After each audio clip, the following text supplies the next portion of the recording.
Hello, I'm Samantha Nolan-Smith, and this is Lessons in Visibility. In this show, we ask what can be learned from the two faces of visibility. The first involves stepping forward and choosing to be seen and heard. The second opens you up to new ways of seeing and hearing the world around you. Welcome to the show. In this season of this show, I'll be sharing some of the lessons that I and my students and clients have learned about visibility as they've worked to speak up at home, in their communities, workplaces, industries, reach more people and spread their message. Visibility can be a very fraught thing. Too much too soon can bring great rewards, but also challenges in equal measure. And too little can be frustrating and demoralizing. Of course, visibility means different things to different people. When I use the word, I mean being seen and heard. And I mean seeing and hearing others. In other words, visibility cuts both ways. A lot of the visibility we see online cuts one way. It's about people trying to gain attention. It's about vanity numbers and impressing rather than connecting. But I'm interested in the kind of visibility that builds connection and understanding, that brings an experience of peace into our lives because some of our core needs are being met. Those of feeling heard and feeling witnessed. As human beings, we all have those core needs. As children, we want our parent or parents, our caretakers, to see us, to hear us, to acknowledge us. We look for validation that we exist, that we matter, and that what we're observing and experiencing and expressing is important. Some of us receive this in spades and carry that confidence throughout our lives. Some of us don't receive that affirmation and we spend our lives searching for it. The majority of us probably sit somewhere in the middle, where we felt valued and heard by some and dismissed, ignored, ridiculed, punished, or diminished by others. Sometimes that diminishment is the result of an individual experience that we've had or a series of experiences, and sometimes it's the result of collective experiences. Both are impacting on our relationship with visibility. Often, some aspects of our identity are celebrated and others are marginalized.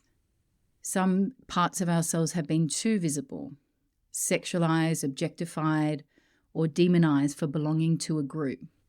And sometimes we've been invisible, unable to get our voice out, to be heard, or to be seen. The journey of visibility is a path to reclaiming those negative experiences, of rewriting our relationship with visibility and giving to ourselves the visibility that wasn't given to us. When we do that, we feel more confident, more capable, more at ease with taking up space in the world, with sharing our opinions in meetings, with telling people about our work, with knowing that holding a different viewpoint and expressing it clearly and without antagonism is okay. We're able to show up consistently without feeling overwhelmed or exhausted, and we can bring new work into the world without worrying about how it's going to be received.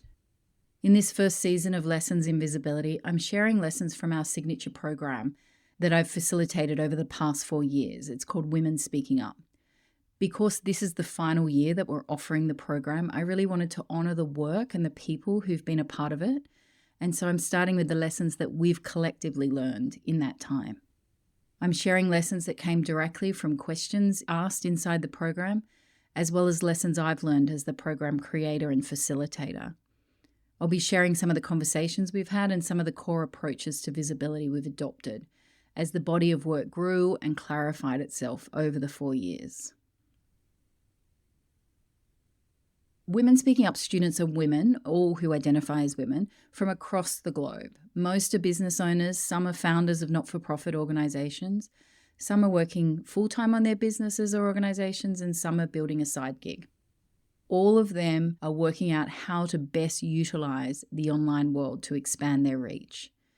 And each has come to a realisation that visibility is critical to the success of their work. And they've been focused on clearing out behavioural patterns, fears, limiting beliefs around visibility, so they can be visible in a way that suits them best. In the early days of the program, almost all of the students that came to work with me worked in the spiritual development or well-being spaces, or in some aspect of women's empowerment. This naturally influenced the curriculum, and we focused on what this particular group of women needed most in order to be visible.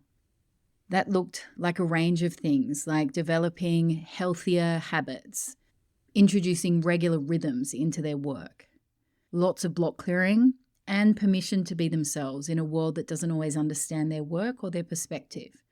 As each woman stepped forward to share their work, I knew that they weren't just overcoming their own fears. They were breaking through established norms in their industries and overcoming a legacy of diminishing women's voices in a whole range of circumstances.